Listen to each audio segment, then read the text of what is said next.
फूफा ने सिलाई सेंटर बनाया तो इसने मेरी अम्मी से कहा कि सबा को भी भेज दिया करो। अम्मी फ़ौरन रजामंद हो गई। मैं रोज़ फूफा के घर जाने लगी।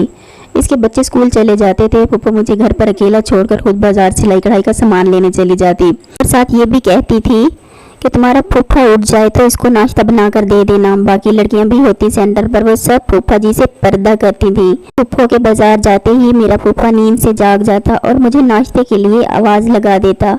मैं फ़ौरन किचन में चली जाती और नाश्ता बनाकर उनके रूम में ले जाती थी। एक दिन जब मैं नाश्ता देने गई तो फूफा जान ने मुझे रूम में रोक लिया। सबा तुम इतनी बड़ी हो गई हो, मैंने आज और किया है। जी फूफा, क्या मैंने बड़ा नहीं होना था? और मैं ज़ोर से हंसने लगी। वो कुर्सी पर बैठा मेरी तरफ देख रहा था। अचानक उन्होंने मेरा हाथ पकड़ लिया। मैं थोड़ा डर गई। सच में बहुत हसीन हो गई हो, दिल निकाल लिया तुम्हारी जवानी में। मैं हैरत से देख रही थी। मेरा हाथ फूफा के हाथ में था। इस गोद में पाला है तुम्हें, अब बैठ कर दिखाओ मुझे। खींचकर गोदी में बिठा दिया। सबा सबा, फूफो की आवाज़ आई।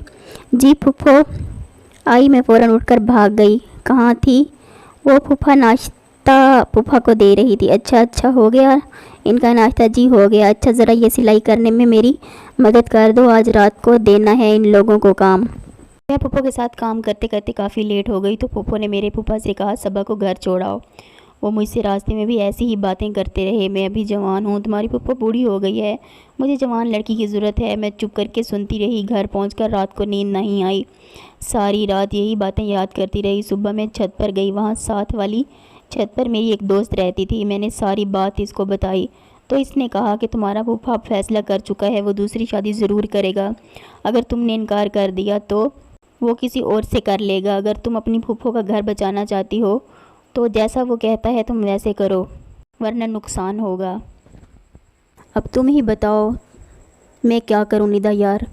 कहा तो है मान जाओ उसकी बात। फिर मैं तैयार हुई और फूफो के सेंटर पहुंच गई। नाश्ता बनाकर देने गई तो फूफा ने मुझे अपनी बाहों में ले लिया। मैं भागने लगी तो मुझे अपनी दोस्त की बात याद आ गई।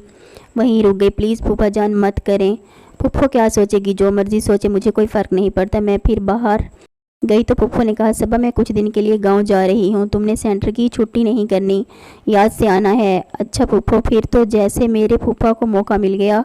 रोज़ छेड़छाड़ से दिल नहीं भर रहा था। आज मुझे गलत काम के लिए तैयार कह रहा था, मैं ना मानी। फूफो वापस आई तो मैंने सारी बात फूफो को बता दी।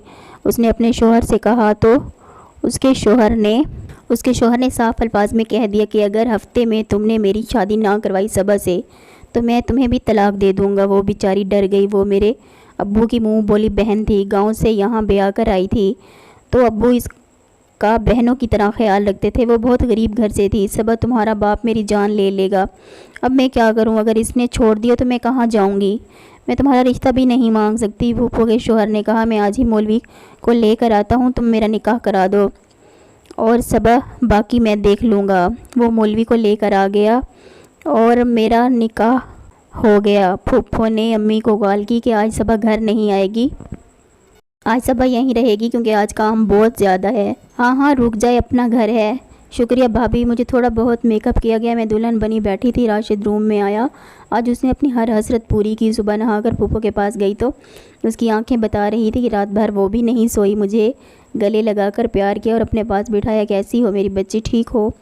फूफो सबा मुझे तो तुम्हारे बाबा की फ़िक्र लगी हुई है, क्या बनेगा जब इसको पता चलेगा? तो फूफो राशिद कह रहा था जब तक तुम्हारे घर वालों को पता नहीं चलता तुम ऐसे ही चलने दो, बाद में देखा जाएगा। अच्छा बेटी तुम जाओ, मैं नाश्ता लेकर आती हूँ।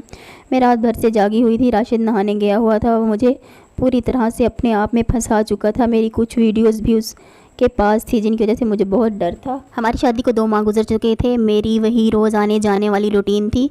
जैसे वहाँ पहुँचती राशिद मुझे अपने रूम में बुला लेता। रात जाने तक मैं वहीं पड़ी रहती।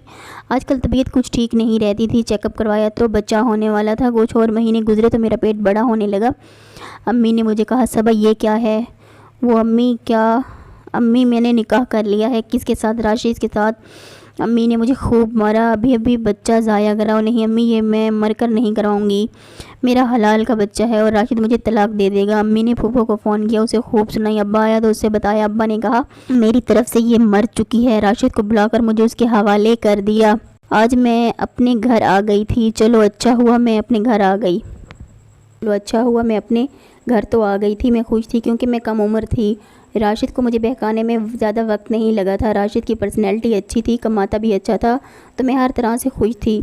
फूफो पे मेरा बहुत ख्याल रखती थी राशिद के डर से। मेरे घर बेटी पैदा हुई, मेरे मैके से कोई नहीं आया। फिर अगले साल मेरे बेटा पैदा हुआ। शादी को अब तीसरा साल था। आजकल राशिद मुझसे ठीक तरह से बात नहीं करता था, सारा दिन फ़ोन पर लड़की से बात करता था। मुझे बहुत गुस्सा भी आता और मैं रोती भी थी, बहुत ज़्यादा झगड़ा भी करती। एक दिन मैंने इसके मोबाइल से उस लड़की की तस्वीर देखी, वो भी मेरी तरह बहुत ही कम उम्र लड़की थी। मेरे तो होश ही उड़ गए उसको देखकर। वो भी बहुत छोटी उम्र की, हल्की उम्र की लड़की थी। मैंने फूफो को बताया तो वो कहने लगी, सबा बेटी नाराज़ ना होना, ये आदत तुमने उसे डाली है। जब पहली मरतबा इसने तुम्हें छेड़ा था, तुम किसी भी बहाने से मेरा सेंटर छोड़ सकती थी। वो आगे ना बढ़ता, तुमने बड़े आराम से इससे निकाह भी कर लिया, 2 बच्चे भी कर लिए। आज जब मेरी जगह तुम आई हो तो तुम्हें तकलीफ़ हो रही है। मुझे अब कोई फ़र्क नहीं पड़ता, जितनी औरतें मर्जी आएँ, अब तुमने मेरी तरह बर्दाश्त करना है। मैं बहुत रोती चीखती, पर राशिद मुझे जूती की नोक पर रख दे।